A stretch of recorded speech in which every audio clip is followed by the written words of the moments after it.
പ്രിയരെ, നിങ്ങൾക്കെല്ലാവർക്കും ഹൃദയംഗമായ നന്ദി. ഇന്ന് അത്ഭുതകരമായ സത്യങ്ങളുടെ നുറുങ്ങു ചിന്തകൾ നിങ്ങളുടെ മുന്നിൽ വീണ്ടും കൊണ്ടുവരികയാണ്.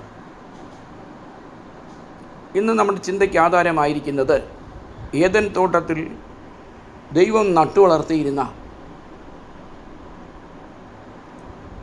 നന്മതിന്മകളെക്കുറിച്ചുള്ള വൃക്ഷവും ജീവൻ്റെ വൃക്ഷവും സംബന്ധിച്ചുള്ളതാണ്. നന്മതിന്മകളെക്കുറിച്ചുള്ള വൃക്ഷത്തിൻ്റെ ഫലം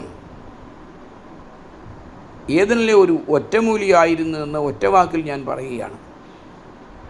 ഈ രണ്ട് വൃക്ഷവും അവിടെ നിൽക്കട്ടെ, എന്നാൽ ഈ രണ്ടിൽ നിന്നും നാം ഭക്ഷിച്ചില്ലെങ്കിലും അവർക്ക് ജീവിക്കാൻ ആവശ്യമായ മറ്റ് വൃക്ഷലതാദികൾ ഏദൻ പൂങ്കാവനത്തിൽ ധാരാളമുണ്ടായിരുന്നു.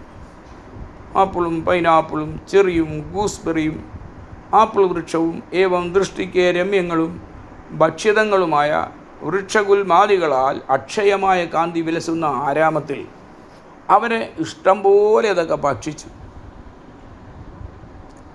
ദൈവം അവരോട് പറഞ്ഞു, നിങ്ങൾക്ക് ഭൂമിയിലുള്ള എല്ലാം ഭക്ഷിക്കാം, ജീവൻ്റെ വൃക്ഷം ഉൾപ്പെടെയുള്ള എല്ലാത്തിൽ നിന്നും ഇഷ്ടം പോലെ നിങ്ങൾ ഭക്ഷിക്കണം. എന്നാൽ നന്മ തിന്മകളെക്കുറിച്ചുള്ള അറിവിൻ വൃക്ഷത്തിൽ മാത്രം കയറി കൈവച്ചേക്കരുത്, അടുക്കരുത്, ചെല്ലരുത്, അതിനെക്കുറിച്ച് ചിന്തിക്ക പോലും അരുത്, ചിമുക്കരുത്. തിന്നാൽ തിന്നുന്ന നാളിൽ നിങ്ങൾ പിടഞ്ഞു വീണ് മരിക്കുമെന്ന് ഭയപ്പെടുത്തുന്ന കല്ലേ പിളർത്തുന്ന ഒരു കൽപ്പന ദൈവം ആദമിനും അവയ്ക്കും കൊടുത്തു. അത് ശിരസാ വഹിച്ചുകൊണ്ട് അവർ ജീവിച്ചത്രയും കാലം ദൈവത്തോടുകൂടെ അവർ സഞ്ചരിച്ചു. അവർക്ക് ലജ്ജ എന്ന് പറയുന്നൊരു കാര്യമേ ഉണ്ടായിരുന്നില്ല എന്ന് പ്രത്യേകം എടുത്ത് പറയാം. ലജ്ജയാണ് ലോകത്തിൻ്റെ പ്രശ്നം. ലജ്ജ എന്ന് പറയുന്നത് സെക്സിനാണല്ലോ. ഇത് തിന്നു കഴിഞ്ഞാൽ നിങ്ങൾ മരിക്കും. അവിടെ ശരീരത്തിലേക്ക് വിഷലിപ്തമായിരിക്കുന്ന ഈ ഫലാസ്വാദനം പാഞ്ഞു കയറി അതിൻ്റെ സത്ത് അവിടെ സിരകളിൽ പാഞ്ഞതിൻ്റെ ഫലമായി അവർ കാമാതുരരായി തീർന്നു. ദൈവത്തിൻ്റെ പദ്ധതികൾക്കെല്ലാം സാത്താൻ തുരങ്കം വെച്ചു. ഇതാർക്കാണ് മനസ്സിലാക്കുവാൻ പ്രയാസം? ആർക്കും പ്രയാസമല്ല. ദൈവം അവരെ ആട്ടി അവിടുന്ന് പുറത്താക്കുകയാണ്. പിന്നെ ശാപം കൊണ്ട് അവരെ മൂടിക്കളഞ്ഞു. ഈ വേദനയോടെ അന്ന് തുടങ്ങി വേദനയും ദുഃഖവും പ്രയാസവും, കാമവും ക്രോധവും, ലോഭ മോഹ ഡംബ മത മാത്സര്യ അസൂയ ഇത്യാദി അഷ്ടമരാഗങ്ങളെ കൊണ്ട് മനുഷ്യൻ നിപടീകൃതനായി. വിശുദ്ധ ബൈബിളിൽ വായിക്കുന്നത് പോലെ എത്രയെത്ര ദുർഗുണങ്ങളാണ് മനുഷ്യനെ അതേ വിഴുങ്ങിക്കളഞ്ഞത്. അവർക്ക് ഏറ്റവും വലിയ നഷ്ടം സംഭവിച്ചത് ജീവൻ്റെ വൃക്ഷം നഷ്ടമായി എന്നുള്ളതാണ്. ദൈവം ഉടനെ തന്നെ അതിനെ പാതാളത്തിലേക്ക് ആഴ്ത്തിക്കളഞ്ഞുവെന്ന് യെഹെസ്കേൽ പ്രവാചകൻ പറയുന്നു. ഏദനിലെ സകല വൃക്ഷങ്ങളെയും അവൻ പാതാളത്തിലേക്ക് ആഴ്ത്തി. അതെല്ലാം വിശ്രാമം പ്രാപിച്ചു. അതവിടെ കാണും. ദൈവത്തിന് എന്നിട്ടും ഒരു സമാധാനം വരുന്നില്ല. കാരണം ആധുനിക യുഗത്തിൽ എത്തിച്ചേരുന്ന ഈ മനുഷ്യൻ JCB ഒക്കെ കണ്ടുപിടിക്കുമല്ലേ.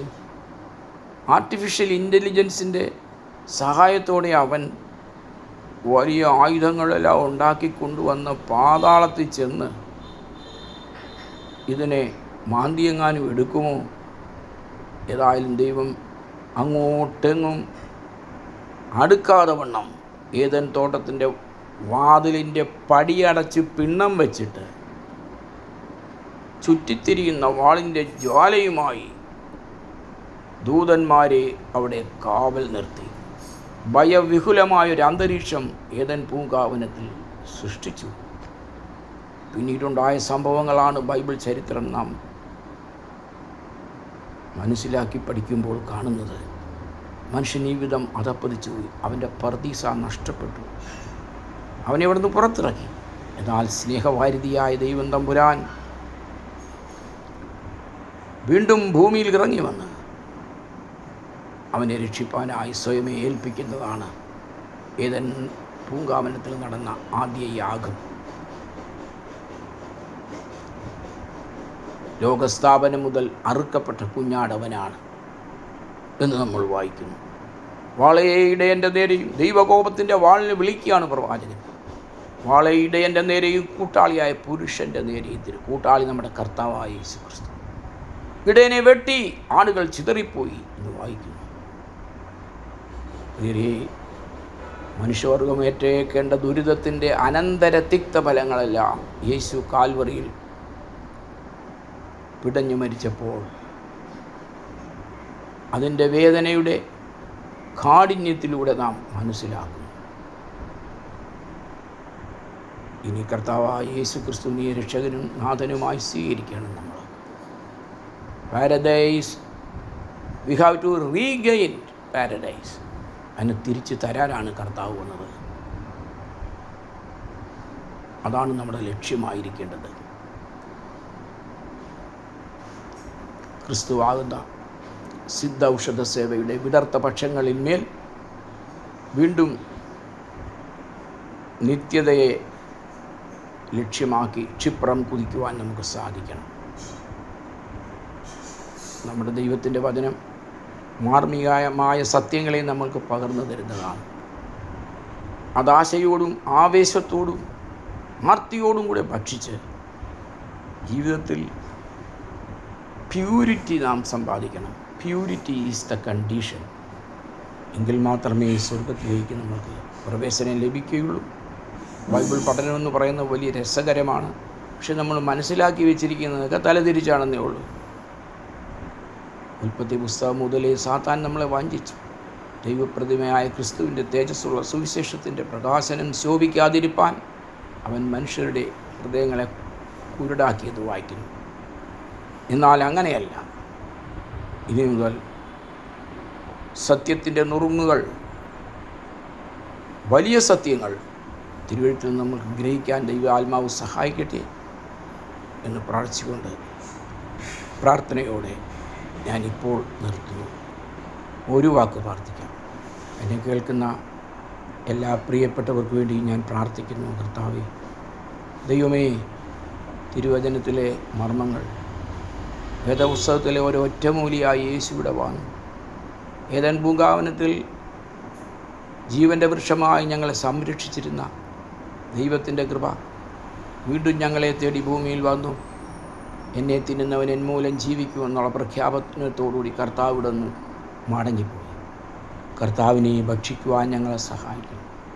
കർത്താവിങ്കിൽ നിന്ന് പ്രാപിക്കുകയും നിങ്ങൾക്ക് ഏൽപ്പിച്ചു തരികയും ചെയ്തതെന്നാൽ കർത്താവിനെ കാണിച്ചു കൊടുത്ത രാത്രിയിൽ അവൻ സ്തോത്രം ചെയ്തു നോക്കി. ഇത് നിങ്ങൾക്ക് വേണ്ടി തകർക്കപ്പെടുന്നതിൻ്റെ ശരീരം, ഇത് നിങ്ങൾക്കായി ചൊരിയുന്നതിൻ്റെ രക്തം. ഇത് രണ്ടുമാണ് ഞങ്ങളുടെ ജീവൻ്റെ ബലം. അത് വിശുദ്ധ കരങ്ങളോടെ, വിശുദ്ധ ഹൃദയത്തോടെ, ഭയത്തോടെ അതിൽ നിന്ന് പങ്കാളികളാകുവാൻ ഞങ്ങളെ സഹായിക്കണമേ. തല്ലുപിടിച്ചും സമരം ചെയ്തും പരസ്പര വിദ്വേഷത്തോടുകൂടി അല്ല കർത്താവേ. അങ്ങനെയായാൽ ഞങ്ങൾ മരിക്കും, രോഗികളാകുമെന്ന് നീ മുന്നറിയിപ്പ് തന്നത് ഓർത്തുകൊണ്ട് ഭയത്തോടെ നിന്നെ സ്നേഹിപ്പാൻ ഞങ്ങൾക്ക് കൃപ തരണമേ. യേശുവിൻ നാമത്തിൽ അപേക്ഷിക്കുന്നു, കേൾക്കണം പിതാവേ. ആമീൻ. God bless.